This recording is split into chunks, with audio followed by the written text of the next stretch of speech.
Hello students. Today we are going to discuss a new topic, how, when and where. Class 8 History Chapter 1. In this chapter, a student will study the criteria for choosing the important dates in history.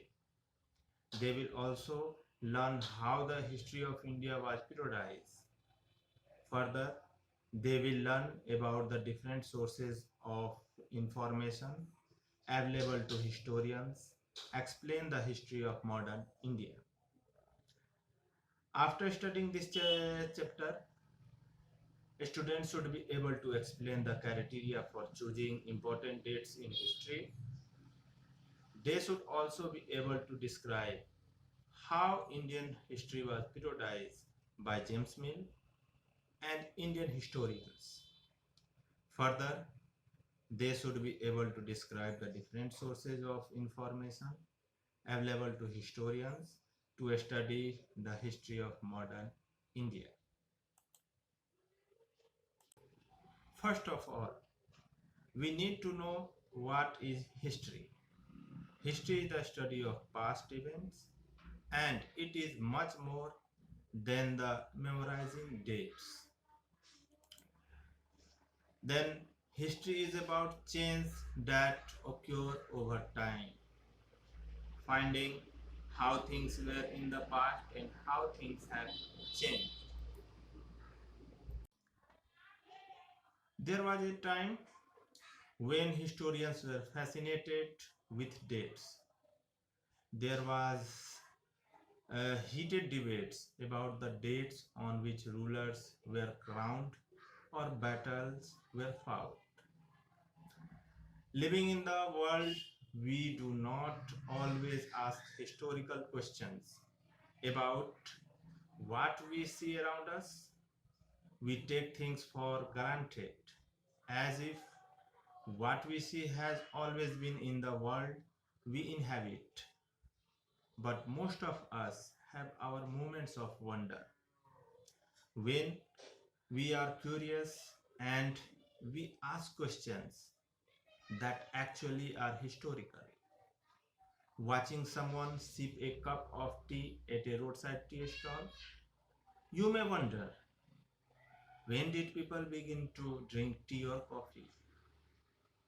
Looking out of the window of a train, you may ask yourself, when were railways built and how did people travel long distance before the age of railways? Reading the newspaper in the morning, you may be curious to know how people got to hear about things before newspapers began to be printed. Then, criteria to select a set of date. By what criteria do we choose a set of dates as important? The dates we select, the dates around which we compose our story of the past, are not important on their own. They become vital because we focus on a particular set of events as important. If our focus of study changes, if we begin to look at new issues, a new sets of data will appear significant.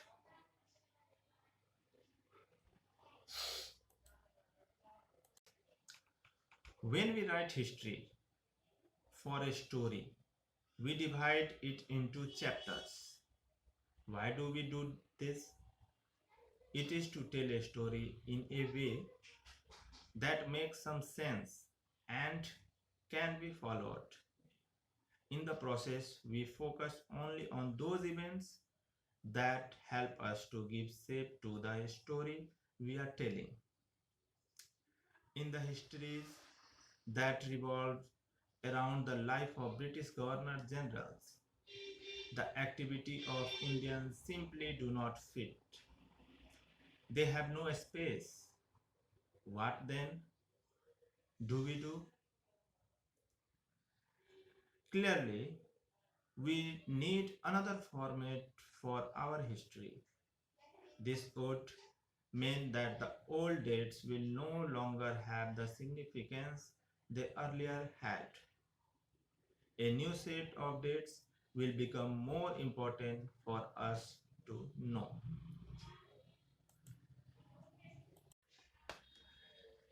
Uh, how do we periodize or criteria to periodize? In 1817, James Mill, a Scottish economist and political philosopher, published a massive three-volume work, A History of British India. In this, he divided Indian history into three periods: Hindu, Muslim, and British. This periodization come to be widely accepted. Can you think of any problem with this way of looking at Indian history? Mill thought that all Asian societies were at a lower level of civilization than Europe. According to his telling of history, before the British come to India, Hindu and Muslim despots ruled the country.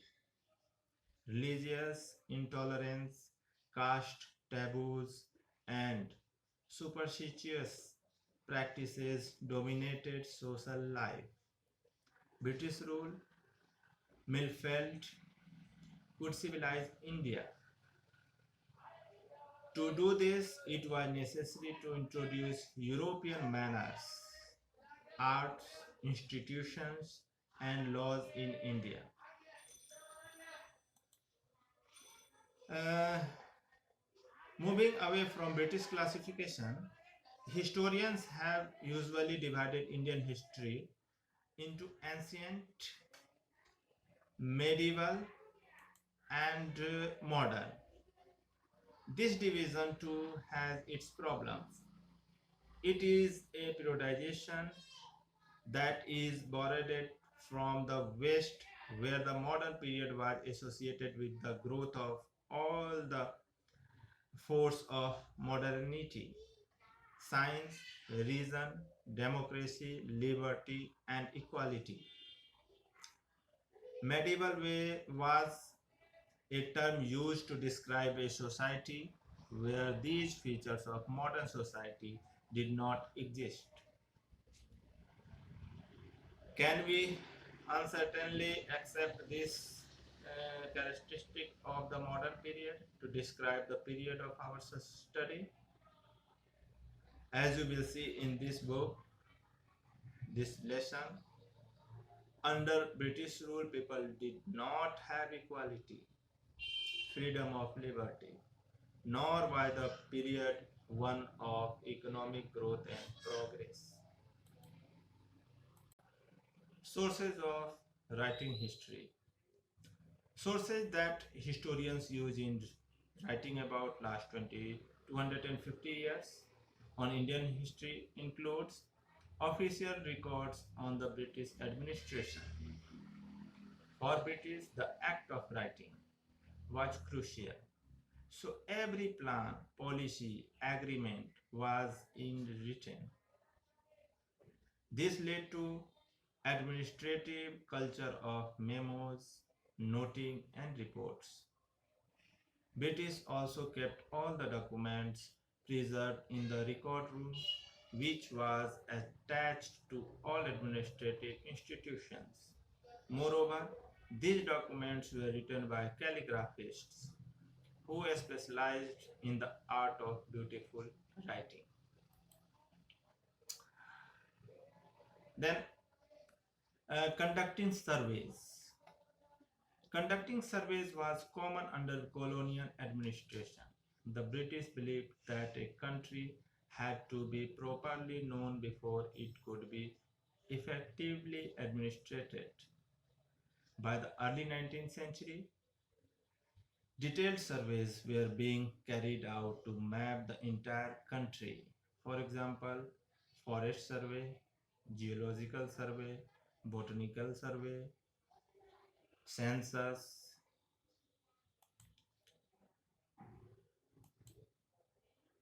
Then, what official records do not tell? From this vast corpus of records, we can get to know a lot, but we must remember that these are official records. They tell us what the officials thought, what they were interested in, and what they wished to preserve for posterity. These records do not always help us understand what other people in the country felt and what lay behind their actions. For that, we need to look elsewhere. When we begin to search for these other sources, we find them in plenty. Thought they are more difficult to get than official records. We have diaries of people, accounts of pilgrims and travelers, autobiographies of important personalities, and popular booklets that were sold in the local bazaars. As printing spread, newspapers were published and issues were debated in public. Leaders and reformers wrote to spread their ideas. Poets and novelists wrote to express their feelings. All these sources, however, were produced by those who were literate. From these, we will not be able to understand how history was experienced and lived by the tribals and the peasants, the workers in the mines, or the poor on the streets. Getting to know their lives is a more difficult task. Okay, at the end of the discussion, we have some homework to complete. Uh, Thank you.